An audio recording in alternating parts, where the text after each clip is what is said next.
murder Coffee and Jessica Wongso. Ini cerita saja. Yang kemudian setelah putusan dijatuhkan, tercecer rasa keadilan di tengah masyarakat. Yang ditampilkan lewat berita, cerita, gambar, dan seterusnya. Sesat pikiran publik, sesat kita juga anggota DPR ini. Sesat juga hakim-hakimnya. No viral, no justice. Sampaikan ini karena ruang di Komisi 3 adalah ruang publik, ruang komisi tentang keadilan, ruang untuk mencari rasa keadilan. Sampaikan di situ. Kalaupun tak sempat datang Bapak Ibu semua karena ngurus PK, izinkan aku menggunakan hakku bertanya kepada semua mitraku tentang kasus ini.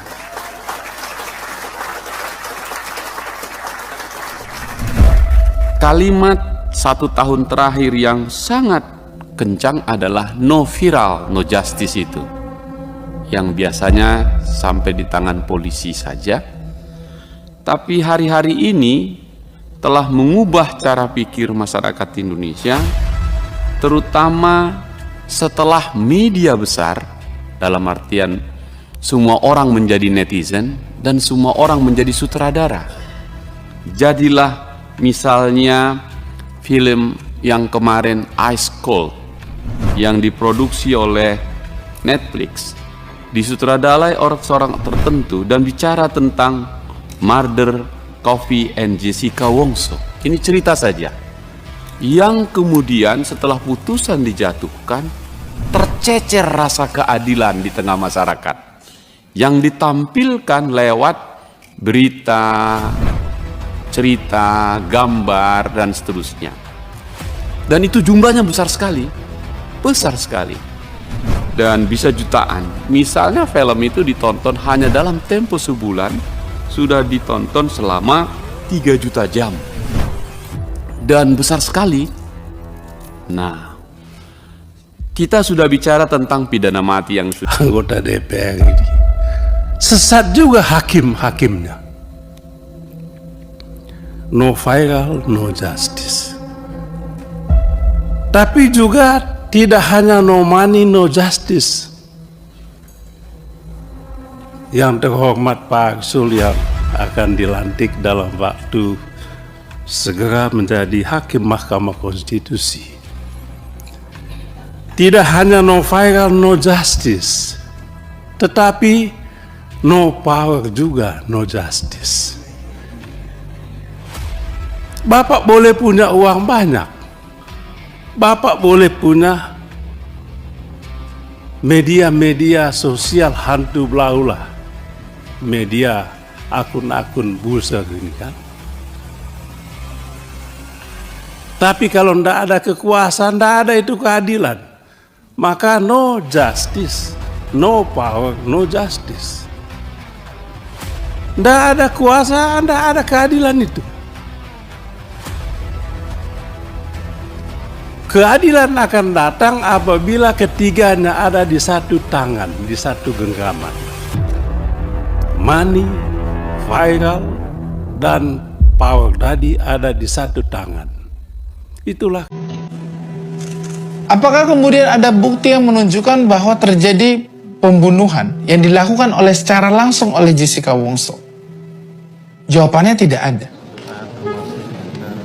Di mana bukti keterlibatannya Jessica? Di mana buktinya? Hanya dugaan-dugaan, hanya tafsir-tafsir.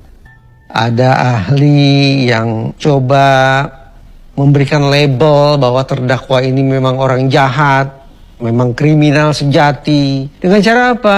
Dengan melihat bentuk hidungkah itu, dengan melihat tarikan bibirkah itu. Yang menurut saya itu merupakan teori usang. Look at the nose, long under there and slightly tilted. She will be a good. Yang dilakukan jaksa adalah bukan membuktikan Jessica melakukan perbuatan membunuh, tapi yang berusaha dilakukan jaksa adalah meyakinkan hakim bahwa Jessica mungkin membunuh. JJR, bisa jadi Jessica dinyatakan bersalah karena harus ada orang yang bersalah dari kematian seseorang. Jadi dalam konteks itu, dari kronologi yang kemudian tadi kita sudah lihat bersama, ada kemudian berbagai kontroversi terkait dengan kasus kopi sianida ini.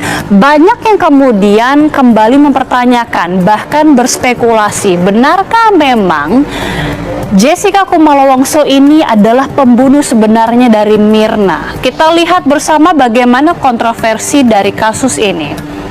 Tanggal 6 Januari 2016 pemirsa, Mirna tewas usai janji bertemu dengan Jessica dan juga bertemu dalam rangka reuni bersama juga dengan temannya Hani, dan Mirna kemudian meminum kopi di Olivier Cafe yang tepatnya berada di Jakarta Pusat pada saat kopi atau es kopi Vietnam itu dipesan langsung oleh Jessica Kumala Wongso. Kita lihat selanjutnya ada beberapa kejanggalan yang kemudian timbul. Kontroversi pertama terkait dengan autopsi pada tanggal 9 Januari 2016. Otopsi seperti diketahui pemirsa dengan cara mengambil sampel tubuh ini dilakukan di RS Sukanto. Kemudian ditemukan sianida 3,75 mg. Bahkan tadi disebutkan Pusat Laboratorium Forensik Polri ini kemudian menemukan memang ada zat sianida dalam lambung Mirna Salihin. Kita lihat kontroversi selanjutnya pemirsa. Ini adalah kontroversi dari saksi yang kemudian dihadirkan dalam 31 kali persidangan mulai dari tanggal 15 Juni hingga pada bulan Oktober. Selanjutnya juga hilangnya barang bukti. Ada celana jeans warna marun ini dipakai Jessica Kumala Wongso pada saat kejadian, di mana ini diduga tempat menyimpan dari zat sianida tersebut. Namun barang bukti yang seharusnya sangat signifikan, sangat krusial, tapi hilang, tidak ditemukan kembali. Kita lihat selanjutnya pemirsa.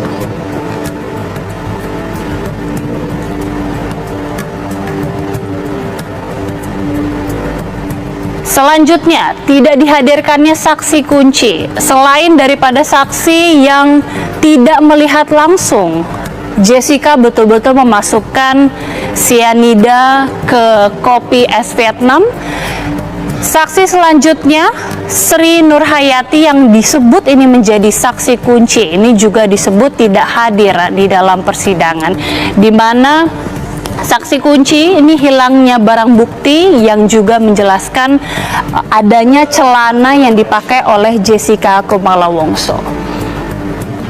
Ini adalah kontroversi dari para ahli di persidangan. Pemirsa, kita lihat bersama, ini merupakan para ahli yang sudah dihadirkan mulai dari persidangan pada bulan Juni hingga Oktober. Ada sebanyak 31 kali persidangan. Sejumlah ahli, mulai dari ahli toksikologi, kemudian ahli atau pakar hukum pidana ini juga dihadirkan. Kita ulas bersama. Selamat Purnomo yang merupakan dokter forensik pada tanggal 3 Agustus 2016 berdasarkan hasil tes laboratorium menegaskan bahwa Mirna ini tewas karena sianida dan bahkan ada bukti 0,2 mg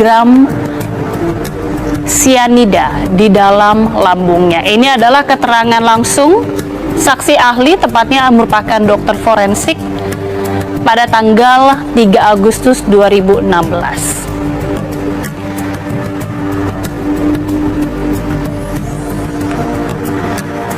Berikutnya merupakan ahli toksikologi forensik yakni Kombes Pol Nur Samran Subandi. menyebutkan terdapat kandungan 14,88 gram liter sianida di sisa kopi sehingga hasil perhitungan laboratorium forensik ditemukan ada 297,6 mg dalam kopi yang diminum Mirna. Kombes Pol Nur Samran Subandi ini bersaksi pada persidangan yang terjadi pada tanggal 3 Agustus 2016.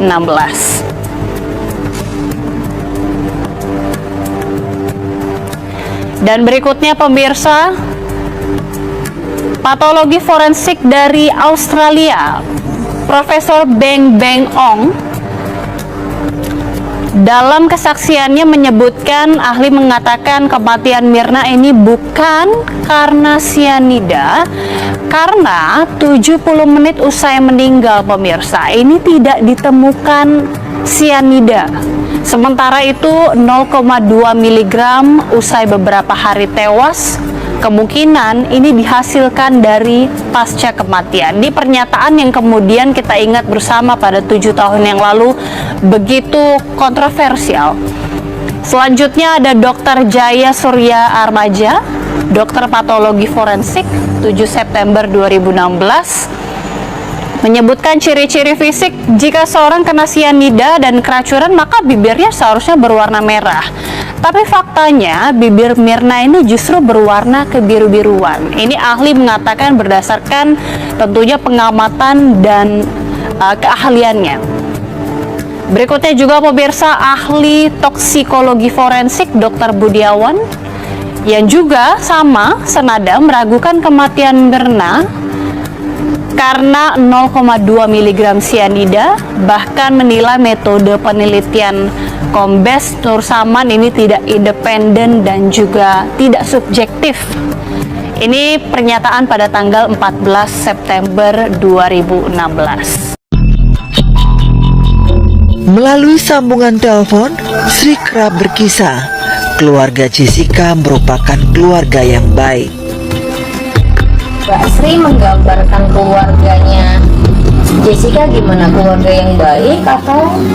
Ya baik, orangnya mah baik-baik, ibunya juga baik. Kan tinggalnya di Australia, gimana bisa bilang dia baik, Bu? Ya kan kalau kan banyaknya di sini, terus kan kalau ke sana kan cuma 2 bulan. Kalau ibunya kan bapaknya di sini, kalau Jessica kan di sono. Di Australia. Iya. Terus Bu, kalau misalkan dia ditinggal di Australia, Mbak Sri ngapain aja di rumah? Ya biasa bebersih. Oh gitu. Iya beberes. Jadi Mbak Sri juga udah kerja 5 tahun di sana, berarti Mbak Sri dipercaya sama keluarga Jessica ya? Iya. Sempat cerita nggak sih Bu waktu Mbak Sri mau ngundurin diri ditahan sama keluarga Jessica? Oh enggak. Disuruh pergi ya? Iya Kak, pamitan ya udah nggak apa-apa katanya. Mau istirahat dulu, malah suruh kerja lagi. Oh gitu. Waktu itu ibunya ngebel ke sini, tapi kan anak saya Bu mau istirahat dulu kayak gitu. Semenjak kasus ini, Iya. ibunya Jessica mau dia kerja lagi di sana. Iya suruh kerja lagi. Karena udah nyaman ya. Iya, Jessica-nya ya, emaknya, ibunya suruh balik kerja lagi di situ. Srinya nggak mau. Serinya nggak mau, Trauma takut kali. ini ya, takut kejadian kemarin mungkin. Oh gitu. Tapi kalau Mbak Sri sering ngobrol sama Mbak Jessica, Enggak, dia mah kemarin doang aja kali Bu.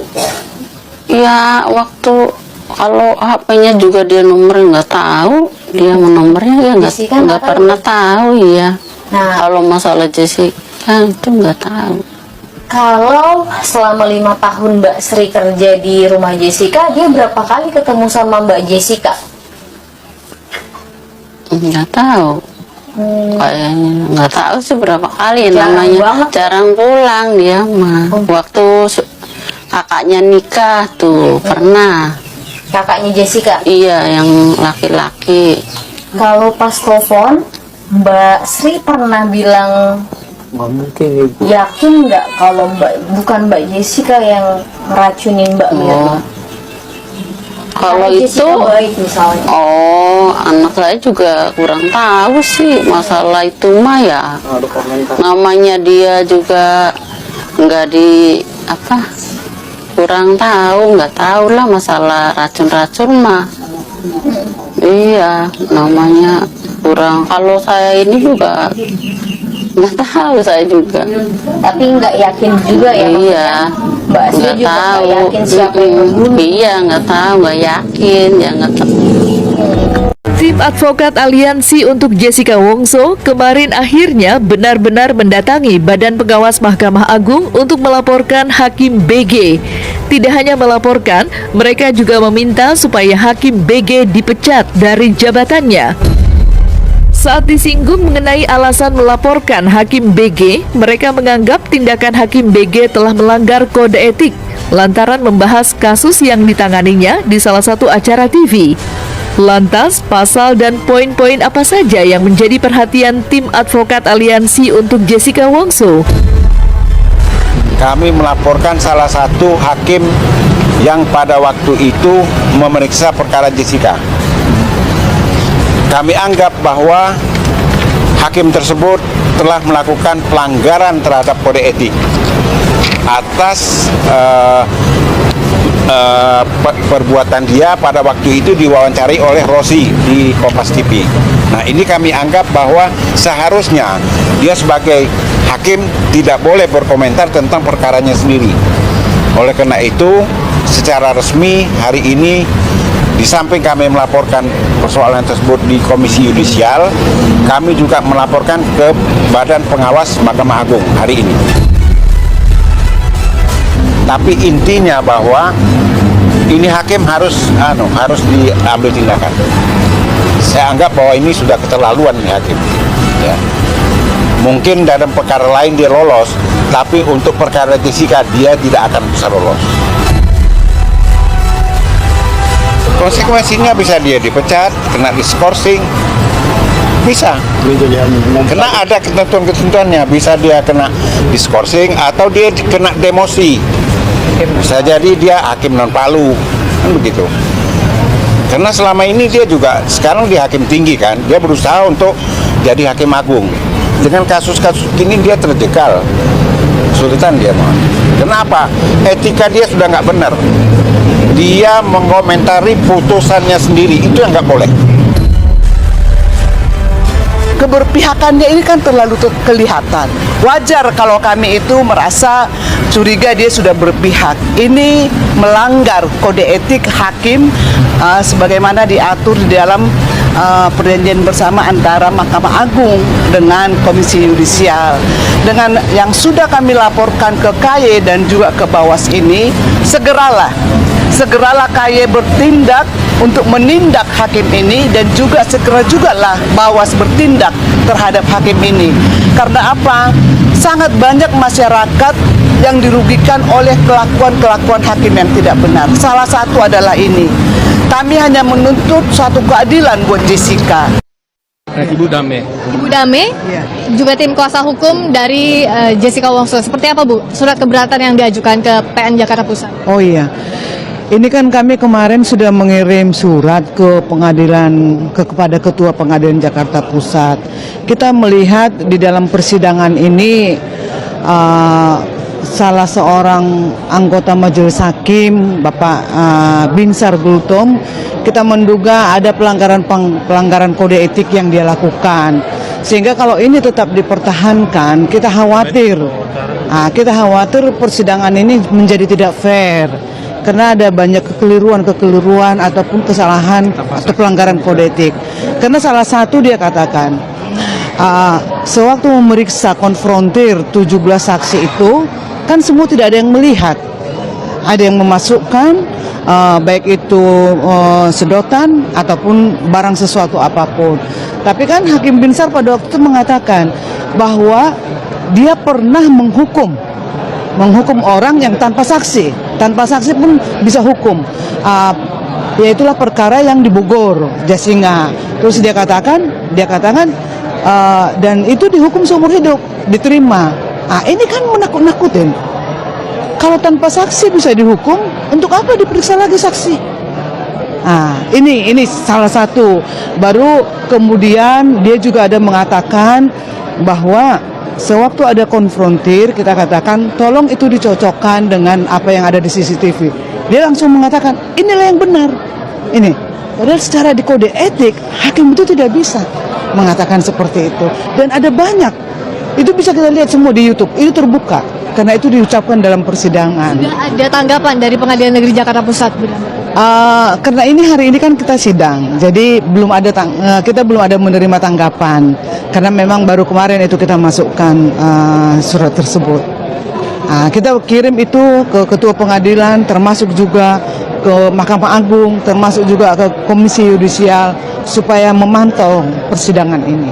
Apa keinginan dari tim kuasa hukum dengan mengajukan keberatan ini ke Pengadilan Negeri Jakarta Pusat? Kita sih berharap supaya anggota itu yaitu Bapak Dr. Binsar itu ya diganti. Karena dengan peristiwa ini si klien kami terdakwa Jessica itu tertekan. Dia mengatakan, loh untuk apa lagi ini sidang? Untuk apa lagi saksi kalau memang tanpa saksi pun bisa dihukum.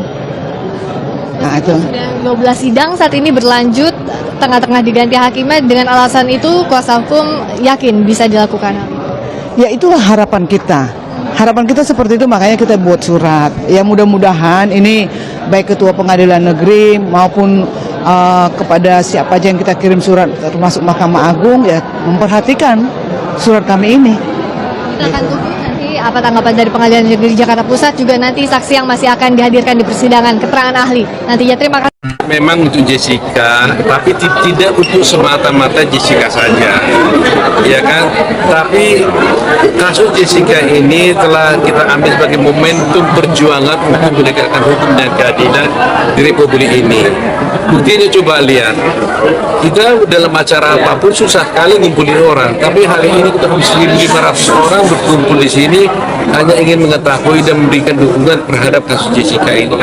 Jadi saya pikir bahwa mudah-mudahan dengan adanya kasus ini terjadi perubahan yang signifikan di bidang penegakan hukum, supaya semua pimpinan-pimpinan penegak hukum yang ada baik dari kejaksaan, kepolisian, Mahkamah Agung bisa melihat bahwa ada sesuatu hal yang salah di dalam penegak hukum kita selama ini. Jadi itu yang kita harapkan sebenarnya. Jadi memang fokus kita adalah bagaimana menegakkan hukum dan keadilan bagi Jessica. Kedua, bagaimana dengan momentum ini terjadi perubahan penegakan hukum yang baik di negeri kita ini.